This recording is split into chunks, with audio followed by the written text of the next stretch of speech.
Unit 2, Section 3.3 Worked Examples. Construct a truth table for the given statement. And in the MyMathLab homework, they're going to have you fill in 2 columns from the truth table. I'm going to go ahead and build the entire truth table. And when we get finished, we notice that column 3 will get added in here, and then column 4 from my truth table. So if I look at my truth table, I've moved over, and in place of P and Q, they're using the variables X and Y. And my first decision is a conditional connective, and I know that that's going to be true except when I see a true to a false, which is in the second instance in this table. So that's going to be false, and all of the other compound statements are going to be true.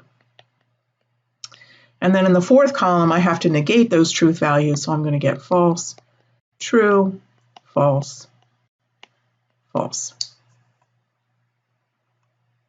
In the next problem, we're going to do a biconditional. And again, in MyMathLab homework, they're going to have you enter in several columns from the truth table. And I've put that truth table down here, and you're actually going to enter in here column 1, column 2, and then your last column, column 3. And so remember, the biconditional is true when both simple statements have the same truth value. And I've moved over the truth values for A and for the negation of B.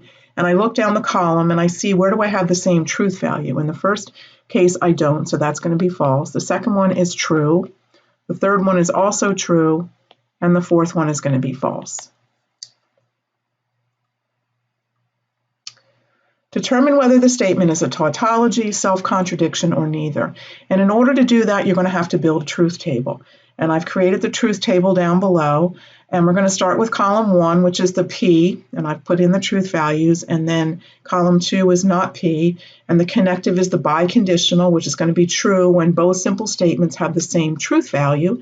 And I notice that doesn't happen in any of these cases, so these are all going to be false. And then I'm going to go ahead and cross out these columns because I'm finished with them. And so now I'm going to be comparing 3 with 4, and my connective there is an and. And that means it's only going to be true when I have 2 true simple statements, and I notice here I don't. And so in all cases, this is going to be false. And so therefore, this is a self-contradiction. Remember, a self-contradiction in the last column of the truth table, if you have all falses, it's a self-contradiction. If the last column was all trues, it would be a tautology. If P is true, Q is false, and R is true, find the truth value of the statement. So what I'm going to do is write the truth values below the simple statement. So if P is true, then not P must be false. And R, they told me, was true. And Q, they said, was false, so not Q is true, and R was true. So on the left side, I've got a biconditional. I have to have the same truth value for that to be true, so this is false.